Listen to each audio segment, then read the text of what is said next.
என்ன நீங்க தமிழ்நாட்டில் மிகப்பெரிய ஓட்டு வங்கியா, மிகப்பெரிய வாக்கு வங்கியா? என்ன கேட்டுட்டாரு? வேற அவருக்கு வேற வேலை இல்லைன்னு சொன்னார். உங்களுக்கு என்ன வேலை இருக்குன்னு சொல்லுங்க பாப்போம். என்ன பேசுற ராமதாஸ், அன்புமணி ராமதாஸ்? இந்த நாய் இருக்குல்ல, அதுக்கு ஒரு விசித்திரமான குணம் உண்டு. என்ன அந்த குணம்னா, சில நேரங்கள்ல சீசன் டைம்ல தான் குலைக்கும். ஆனா சில நேரங்கள்ல சீசனே இல்லைனாலும் பரவாயில்ல, குலைச்சிக்கிட்டே இருக்கும். அப்படிதான் ஒரு நாய் குலைச்சிக்கிட்டே இருந்தது.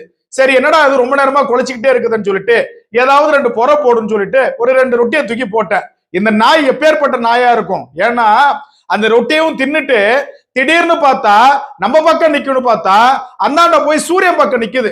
சூரியன் பக்கம் நின்றுட்டு நம்மளை பார்த்து குலைச்சிக்கிட்டு இருக்குது. இது எவ்வளவு ஒரு கேடுகட்ட நாயா இருக்கும்? இந்த நாய்க்கெல்லாம் நாம பாவம் பார்த்து எதுவுமே வைக்க கூடாது. அப்படி வச்சா இது நம்மள்ட்டே உட்கார்ந்து தின்னுக்கிட்டு அந்தாண்ட போயிட்டு நம்மளை எதிர்த்து நின்று குலைக்கும். சரி, இந்த நாயோடைய குலைச்சல் எப்ப நிக்கும்ன்றது நமக்கு